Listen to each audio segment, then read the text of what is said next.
Hello, everybody. My name is Mark Forton, and this is Michigan Matters. And we have a little bit to talk about today. Today is July 3rd, and today the big, beautiful bill finally passed a few hours ago. And I'd like to talk about that. I watched Marjorie Taylor Greene, expound on it. And she's highly irritated, which makes me highly agitated, and I'm sure the MAGA movement in general.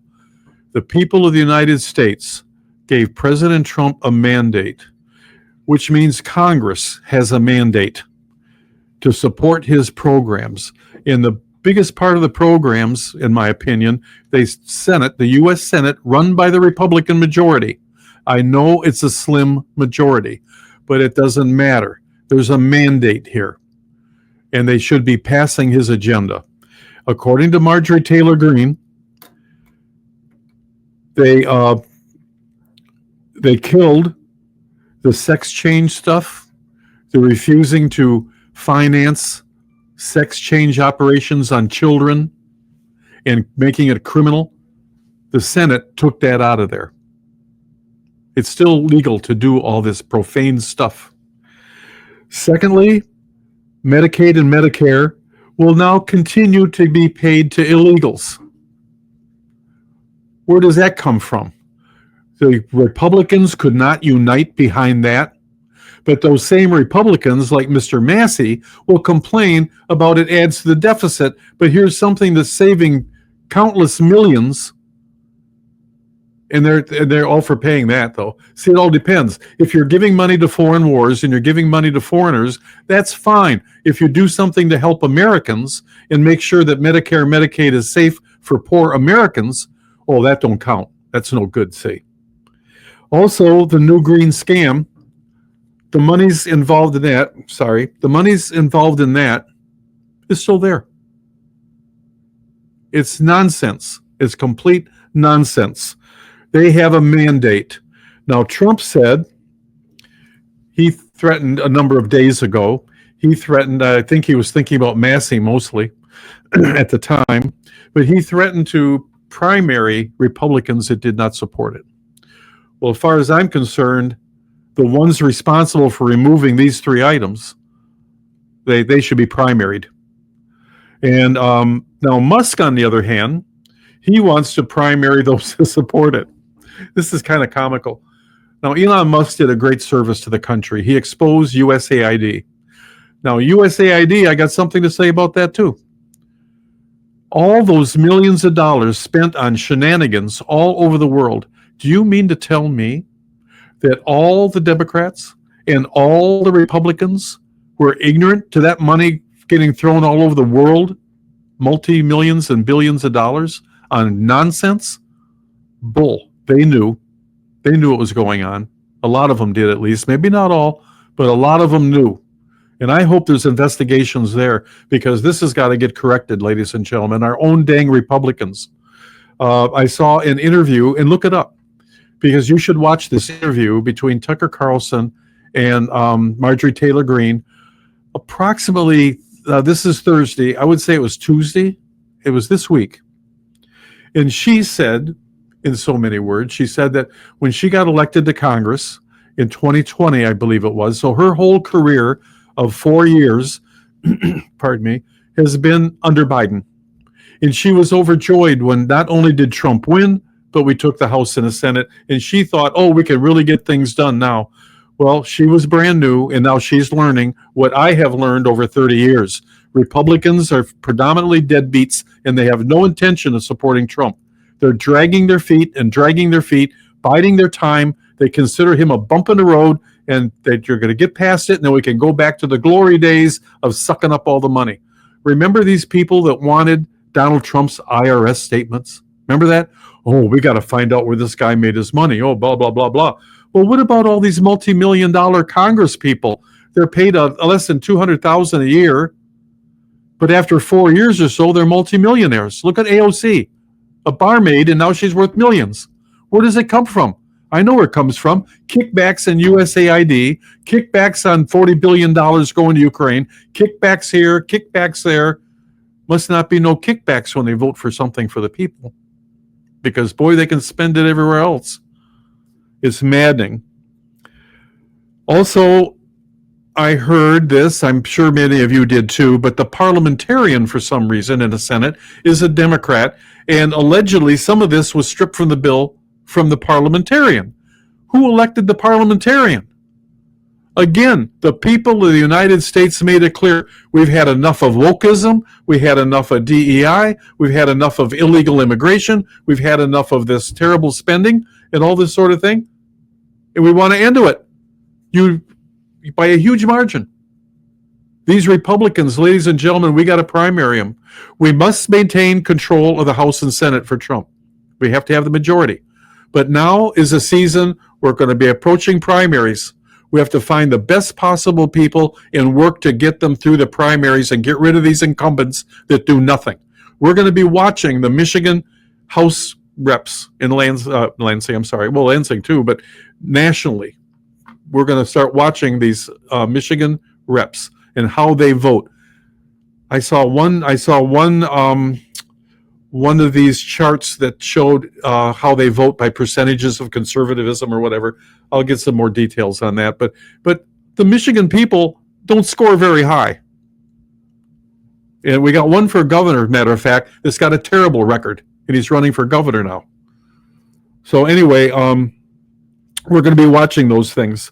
But Massey, as an example, I saw this in the media, that Massey has 19% of the people in his state will vote for him if he runs for re-election, 19%.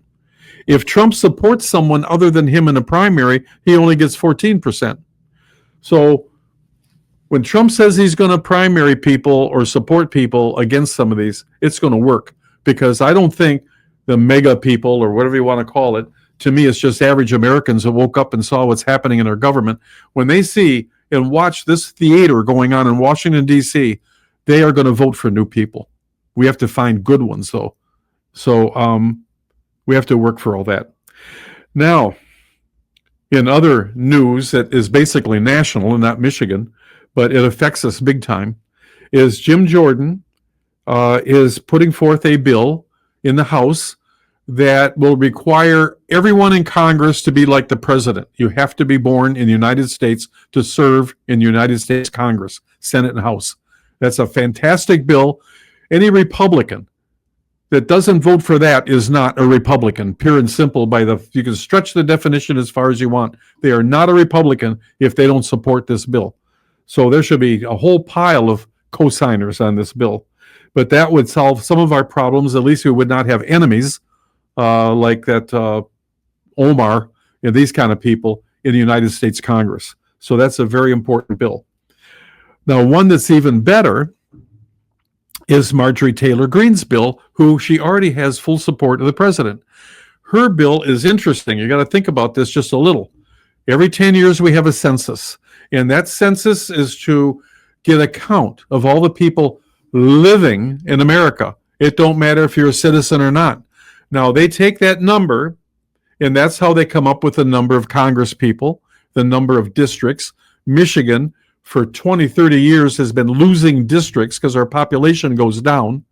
So we're down to, I think it's 13 now.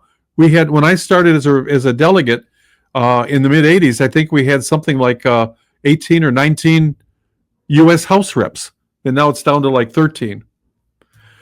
So the bill is that you have to be an American citizen to be counted. So if that bill passes, this is what it means. And it's written in the bill that, first of all, a census is of the citizens living in the country. And then when that is achieved, and they know those numbers, then automatically now redistricting takes place. Automatically, new redistricting, new numbers. California will lose a pile of reps in the U.S. House. I never realized this before. I mean, it's really kind of almost in your face and logical, but we're all so busy and so many issues, you don't think of it. But imagine if California lost 20 U.S. House people. So the illegal immigrants, it's not just that they're here to vote. That's the plan, the Democrat plan anyway, and many of them probably do. But they're not only here for that purpose, but it also pads the District of Columbia, the U.S. Congress, pads the number of votes the state gets. So New York and California, they have way more U.S. reps than they should be allowed to have because they're representing illegal aliens because they go in the count. So this would be a fantastic thing. It gets done immediately. Again, it's a no-brainer for anyone that pretends to be a Republican. So this thing passes, and it'll change the whole structure of the House. And believe me, the United States of America, except for some big cities, is conservative. It's going to save our republic, this one bill alone. You watch. So we have to start leaning on these people.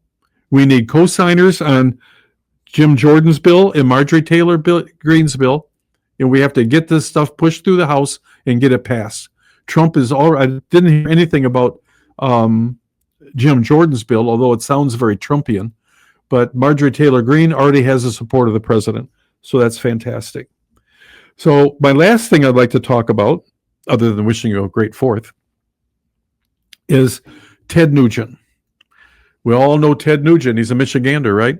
Well, he was in Lansing this week, and I should have listened to it more. It was something about DNR and everything. As you know, Ted is an avid hunter, guns rights guy, and everything else. And he spoke to the Lansing House. Now, he was stopped. I don't think he was officially arrested or anything, but he has a concealed carry permit, and he was carrying in the house. And I guess he went through the scanner. They didn't pay attention or something, whatever, but they caught it. They confiscated his gun. I heard they're not going to charge him because he has a concealed carry permit. But it was reported that since 2023, you can't carry. Michigan became a state in the 1830s. Ever since then, you could open carry whatever in the house.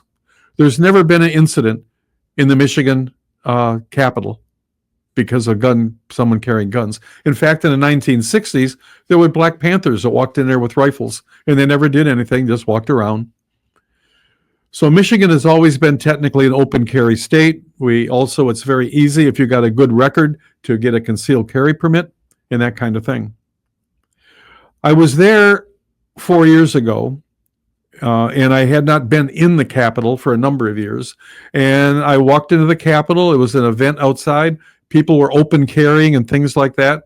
I had a concealed carry permit, and I walked in, and there was no gun scanners, no nothing. Just walked in. Some people were just carrying a rifle. And we walked around and enjoyed the place. They had recently restored it. It was beautiful. Well, that night I get home, and I'm watching someone I never watch anymore since then, 4 years ago. A gentleman named Sean Hannity. In his show, I used to watch religiously. And he started his show just totally shocked, totally out of his mind shocked. You should have heard him. I don't know if you can find it on the internet or whatever. I wish I knew the date and I could tell you. But he was horrified that these people, that they invaded the Capitol. They stormed the Capitol armed with rifles. And he was horrified. And he went on and on. And his guests, one of them was Huckabee. And as you know, you get on a show like that, and they're already talking, well, we're going to talk about this, we're going to talk about that.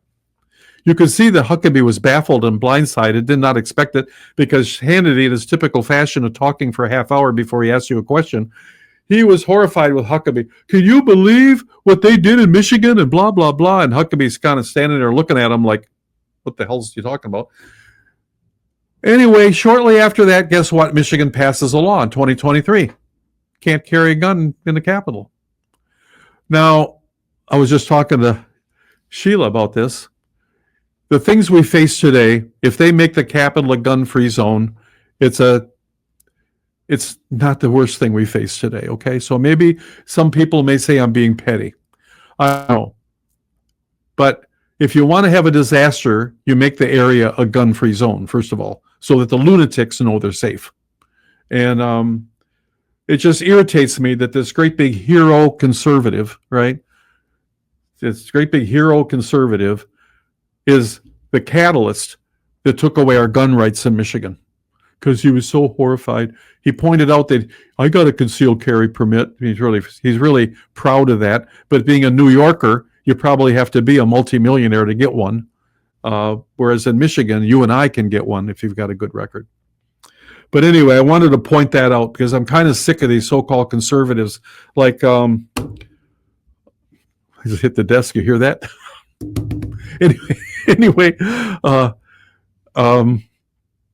Mark Levin, right? Mark Levin's not happy we got peace in the Mideast. He's not happy. He's not happy that we destroyed the nuclear things and just ended it. Oh, he wants a full-blown war. See, he's just like Benny Netanyahu and the rest of them.